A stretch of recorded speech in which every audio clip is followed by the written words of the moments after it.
New video from study buzz. और आज की वीडियो के अंदर यार मैं आपको बताने वाला हूँ हर एमबीए एस्पिरेंट का जो ड्रीम कॉलेज होता है आईएम अहमदाबाद, उसका क्या न्यू एडमिशन प्रोसेस है, कैसे एक्चुअली ये आपका स्कोर डिसाइड करता है, क्या इसका प्रोसीजर है, सब कुछ आज की वीडियो के अंदर हम कवर करने वाले हैं। सो माय नेम इज अनुभव गुप्ता, लेट्स स्टार्ट।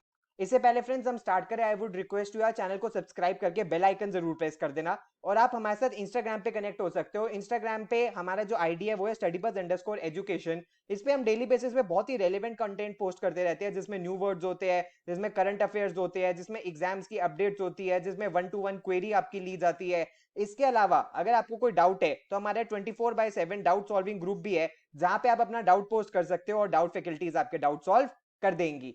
इसके अलावा फ्रेंड्स अगर आप स्टडी बस का पेन ड्राइव कोर्स प्लान कर रहे हो तो हमारी वेबसाइट www.studybus.co.in, यहाँ जाके आपको कंप्लीट डिटेल्स पेन ड्राइव की मिल जाएगी। यहीं आप अपना ऑर्डर भी प्लेस कर सकते हो। और हर पेन ड्राइव के साथ मिलता है आपको एक पोर्टल जिसमें टॉपिक वाइज टेस्ट होते हैं, बेसिक, मॉडरेट और एडवांस लेवल तक के, जिसमें सेक्शनल मॉक्स होते हैं एलआरडीआई के, वर्बल के, क्वांट्स के, वीकली जीके के करंट अफेयर्स मिलते हैं और ये सारे आपको फुल लेंथ टेस्ट भी मिलते हैं। इसके अलावा आपको एक स्टडी प्लानर का भी फीचर मिलता है, जिसमें आप अपनी डेडलाइन सेट कर सकते हो, अपने डेली गोल्स को, एफर्ट्स को एडजस्ट कर सकते हो, क्वेश्चंस को टैग कर सकते हो, अपने डेली गोल्स को अचीव कर सकते हो। रिवीजन में भी आपकी ये हेल्प करेगा। इसके लिए आपको कोई भी क्वेरी है तो आप हमारे इस हेल्पलाइन नंबर 9958937705 पर कांटेक्ट कर सकते हो। अगर फ्रेंड्स मैं बात करूं आई एम अहमदाबाद की, तो आप अगर कोई भी एमबीए एस्पिरेंट होगा तो उसका जो ड्रीम कॉलेज होता है, अगर इंडिया में टॉप आईएम के बारे में बात करी जाती है या किसी भी टॉप 20 स्कूल के बारे में बात करी जाती है, तो उसके अंदर आईएम अहमदाबाद का नाम जरूर आता है। तो आईएम अहमदाबाद की अगर मैं बात करूं तो इसको नंबर 1 बी स्कूल भी बोला था द हिंदू बिजनेस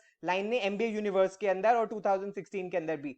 इस कॉलेज को किसी इंट्रोडक्शन की भी रिक्वायरमेंट नहीं है। अमेजिंग इसका ब्रांड नेम है, अमेजिंग इसकी प्लेसमेंट्स है, अमेजिंग इसका इंफ्रास्ट्रक्चर है, और बहुत ही डाइवर्स और बहुत ही सक्सेसफुल इसकी एल्यूमिनाई है। तो फ्रेंड्स इसके अंदर जो मैं इंपॉर्टेंट प्रोग्राम्स है जो आपको फोकस करने होते हैं, वो है इसका जो 2 साल का पीजीपीएम का प्रोग्राम है, that is post graduate programme in management. इसके अलावा वैसे इसके 2 और प्रोग्राम्स भी हैं, जो है post graduate programme in food and agri business management and post graduate programme in management for executives. लेकिन आज की वीडियो के अंदर जो हम फोकस करने वाले हैं वो हम इसी प्रोग्राम के ऊपर फोकस करने वाले हैं, जिसको हम 2 इयर्स का एमबीए प्रोग्राम भी कहते हैं। चाहे हम इसको एमबीए कह ले, चाहे पीजीपीएम कह ले, बात ऑलमोस्ट एक ही है।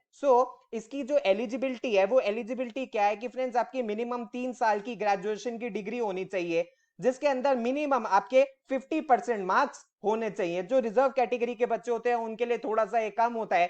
उसके बाद जो बच्चे फाइनल ईयर के अंदर भी हैं वो भी एलिजिबल हैं इसको अप्लाई करने के लिए, इस कॉलेज में अप्लाई करने के लिए, या जिनका रिजल्ट नहीं भी आया वो भी एलिजिबल है। और तीसरी एलिजिबिलिटी है कैट एग्जाम की। उसके बाद फ्रेंड्स अगर मैं बात करूं मिनिमम कैट कट ऑफ जो आपको चाहिए होगी, वो ये है जो आपकी स्क्रीन के सामने आपको दिख रही है। यानी कि अगर आप जनरल कैटेगरी से हो तो फॉर एग्जांपल आपको वर्बल में 70 चाहिए, डीआईएलआर के अंदर 70 चाहिए, क्वांट के अंदर 70 चाहिए, और ओवरऑल आपको 80 चाहिए। तो क्या 80 पे आपकी कट ऑफ अगर क्लियर होती है तो क्या आपको कॉल आ जाएगी? ऐसा नहीं है फ्रेंड्स, ये मिनिमम कंडीशन है, यानी कि इतने तो आपके होने ही चाहिए। ये सफिशिएंट कंडीशन नहीं है, यानी कि ऐसा नहीं है कि आपके 80 पे आ जाएंगे। इनका कहने का बेसिकली मतलब ये है कि कट ऑफ जो भी होती है, फॉर एग्जांपल मान लीजिए किसी बच्चे के 99 क्वांट्स में आए, 99 एलआरडीआई के अंदर आए, लेकिन वर्बल के अंदर उसके 60 ही आए, तो उसको कॉल नहीं आएगी। चाहे ओवरऑल उसकी जो कट ऑफ है, चाहे उसकी परसेंटाइल 99 भी आ रही हो, वो ओवरऑल परसेंटाइल क्लियर भी कर रहा हो, लेकिन उसकी सेक्शनल परसेंटाइल यहां पे क्लियर नहीं हो रही है, तो उसको कॉल नहीं आएगी। तो आपको ये सारी परसेंटाइल्स भी क्लियर करनी है, और ओवरऑल जो फाइनल जो इनकी कट ऑफ होगी वो भी आपको क्लियर करनी है, तभी आपको कॉल आएगी। और सारी कैटेगरी वाइज ये डेटा आपके सामने है।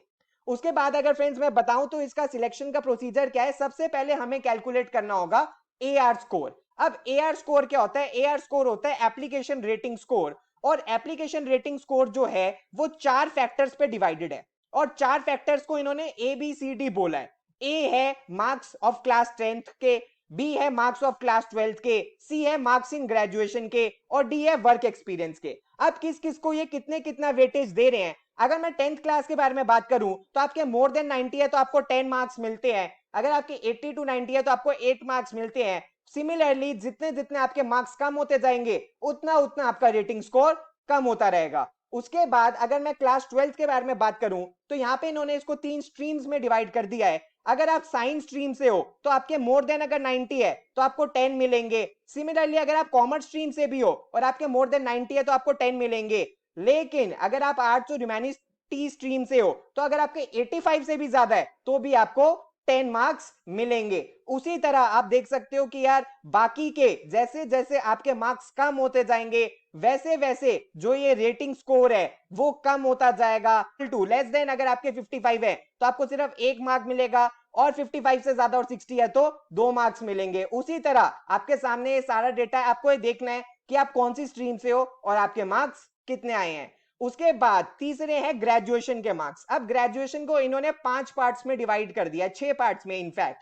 अगर सबसे पहले AC1 क्या है, वो बच्चे जो मेडिसिन से हैं, सर्जरी से है, एमबीबीएस से है या एमडी से है, उनके अगर मोर देन 70 आएंगे तो उनको 10 मार्क्स मिलेंगे। ठीक है, जिनके 65 टू 70 है उनको 8 मार्क्स मिलेंगे। सिमिलरली जैसे जैसे कम होता जाएगा वैसे वैसे रेटिंग स्कोर भी कम होता जाएगा। जो AC2 है ये प्रोफेशनल डिग्री वाले बच्चे हैं जो CA CS ICWA होते हैं, जिनके अगर मोर देन 63 हैं तो उनको 10 मार्क्स मिलेंगे। उसके बाद जो थर्ड कैटेगरी के बच्चे हैं वो प्योरली कॉमर्स एक तरीके से है, जिसमें BBA BBE BBM BBS BCom BFIA BMS BHM ये सब है, जिसमें अगर आपके मोर देन 80 हैं तो आपको 10 मिलेंगे। अगर आपके 70 टू 80 है तो आपको 8 मार्क्स मिलेंगे। अगर आपके 65 टू 70 है तो आपको 5 मार्क्स मिलेंगे। इसके बाद अगर फ्रेंड्स मैं इस इंपॉर्टेंट इसकी बात करूं, AC4 और AC6 इन दोनों को इन्होंने एक साथ इंक्लूड करा है, जिसमें architecture B Tech BE Ayurveda actuarial agriculture BCA MCA infotech horticulture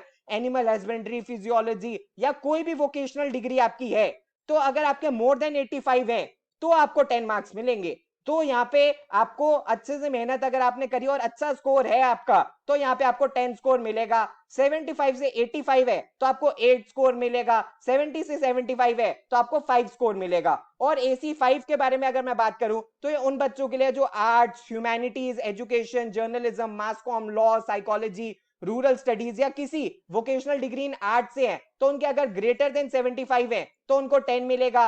65 से 75 वालों को 8 मिलेंगे। 60 से 65 वालों को 5 मार्क्स मिलेंगे।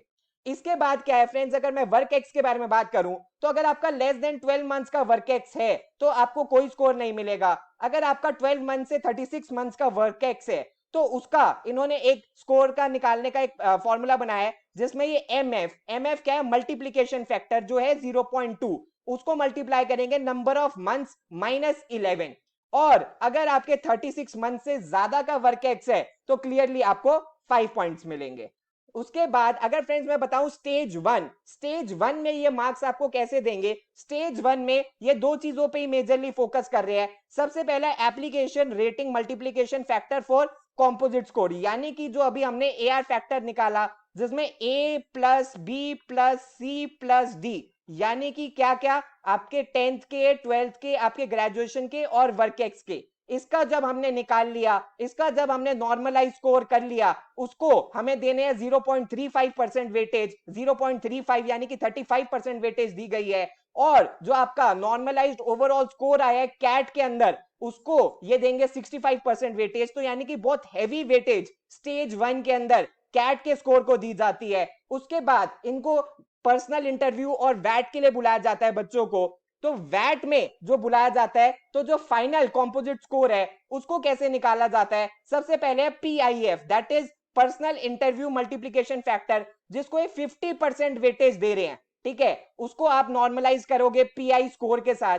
उसके बाद AWTF यानी कि क्या है, AWTF मल्टीप्लीकेशन जो है फैक्टर है एनालिटिकल राइटिंग का जो ये टेस्ट होता है उसको ये 10% मार्क्स दे रहे हैं। उसके बाद जो हमने अभी स्कोर निकाला था कैट स्कोर मल्टीप्लीकेशन फैक्टर और फाइनल कॉम्पोजिट स्कोर को ये 25% मार्क्स दे रहे हैं। और लास्ट जो अभी हमने जस्ट निकाला था एप्लीकेशन रेटिंग मल्टीप्लीकेशन फैक्टर को ये 15% मार्क्स दे रहे हैं। इसको कैलकुलेट करने के बाद टोटल आपका 100 मार्क्स में से 100% में से डिटरमाइन होगा कि आपका फाइनल कॉम्पोजिट स्कोर क्या है। तो फ्रेंड्स अगर मैं बात करूं कि एजुकेशनल बैकग्राउंड क्या रहता है उन बच्चों का जो लास्ट ईयर IIM अहमदाबाद के अंदर जिनका सिलेक्शन हुआ था, तो 36% बच्चे IIT से थे, 13% बच्चे NIT से थे, बाकी 25% बच्चे अदर इंजीनियरिंग कॉलेजेस से थे, 16% बच्चे कॉमर्स से थे, 5% बच्चे साइंस से थे जिसमें BSc के कोर्सेज आ जाते हैं, और 5% बच्चे अदर सोर्सेज में थे जिसमें ह्यूमैनिटीज या कोई और वोकेशनल डिग्री के कोर्सेज आ जाते हैं। अगर मैं वर्क एक्स के बारे में बात करूं तो बच्चों के माइंड के अंदर एक मिथ होता है कि सर क्या मैं फ्रेशर हूं, मेरा IIM अहमदाबाद के अंदर सिलेक्शन हो सकता है? तो मैक्सिमम बच्चे फ्रेशर्स ही थे, 39% बच्चे फ्रेशर्स थे, 16% बच्चे वो थे जिनका 0 से 1 ईयर का वर्क एक्स था, 26% बच्चे वो थे जिनका 1 से 2 ईयर का वर्क एक्स था, 14% बच्चे वो थे जिनका 2 से 3 ईयर्स का था, और 3 से ज्यादा साल वाले वर्क एक्स वाले बच्चे 5% थे। उसके बाद अगर फ्रेंड्स मैं fees structure and cut off के बारे में बात करूं, तो जो फीस स्ट्रक्चर है इसका है somewhere around 23 lakh rupees, and miscellaneous expenses जो है वो है अप्रोक्सीमेटली 2 to 3 लाख रुपीज, तो अप्रोक्सीमेटली 25 से 26 लाख रुपीज इसका फीस स्ट्रक्चर है। अब मैं फ्रेंड्स इसके कट ऑफ के बारे में बात करूं तो इसकी एक्चुअली कोई डेफिनेट कट ऑफ ऐसी नहीं होती कि हर एक के लिए सेम कट ऑफ रहती है। इसकी जो कट ऑफ रहती है वो आपके डिसिप्लिन पे मैटर करती है। तो यानी कि फॉर एग्जांपल अगर कोई बीटेक वाला बच्चा है तो उसके लिए जो कट ऑफ हो सकती है वो हो सकती है फॉर एग्जांपल 99 से प्लस हो। लेकिन अगर कोई और डाइवर्स कैटेगरी का बच्चा है, फॉर एग्जांपल मान लीजिए किसी वोकेशनल डिग्री का बच्चा है, या कॉमर्स साइड का बच्चा है, या किसी और कोर्स का बच्चा है, तो उसके लिए कट ऑफ कम भी हो सकती है। तो IIM अहमदाबाद हर डिसिप्लिन के टॉपर्स को बुलाता है और फिर उसके अंदर से फाइनल बच्चे सिलेक्ट करता है। तो आपका कंपटीशन हर एक से नहीं है, आपका कंपटीशन आपके डिसिप्लिन वालों से है। अगर आप अपने डिसिप्लिन में एक तरीके से टॉपर बन सकते हो तो आपका अहमदाबाद के अंदर सिलेक्शन हो सकता है। तो फ्रेंड्स अगर इसकी मैं प्लेसमेंट्स के बारे में बात करूं तो जो एवरेज सीटीसी है वो 25 लाख रुपीस है, जो कि बहुत ही अमेजिंग रिटर्न ऑन इन्वेस्टमेंट है। और अगर आप यहां जाके अच्छा परफॉर्म करते हो तो ये इससे भी बहुत ज्यादा आपका सीटीसी लग सकता है। जो हाईएस्ट डोमेस्टिक सीटीसी आप खुद ही देख सकते हो वो 72 लाख था, और हाईएस्ट इंटरनेशनल सीटीसी वो $1 लाख के आसपास था। तो यानी कि IIM अहमदाबाद के साथ आपको अमेजिंग ब्रांड नेम भी मिलता है और बहुत ही अमेजिंग प्लेसमेंट्स भी मिलती है। तो फ्रेंड्स ये था सब कुछ आज की वीडियो के अंदर। आई होप आपको अब प्लेसमेंट और एडमिशन प्रोसेस क्लियर हो गया होगा। अब आपको एक मोटिवेशन भी मिली होगी मेहनत करने की, कि अगर आप अच्छे से मेहनत करते हो और आपको कॉल आ जाती है और आप ये कॉलेज कन्वर्ट कर लेते हो तो आपका फ्यूचर कितना सेफ और सिक्योर हो जाएगा। तो I would request your friends कि यार प्लीज हमारे साथ इंस्टाग्राम पे कनेक्ट हो जाना, ये हमारी वेबसाइट है, और अगर आपको कोई डाउट है तो आप हमें व्हाट्सएप या ईमेल भी कर सकते हो। So thanks a lot friends, all the best, God bless you.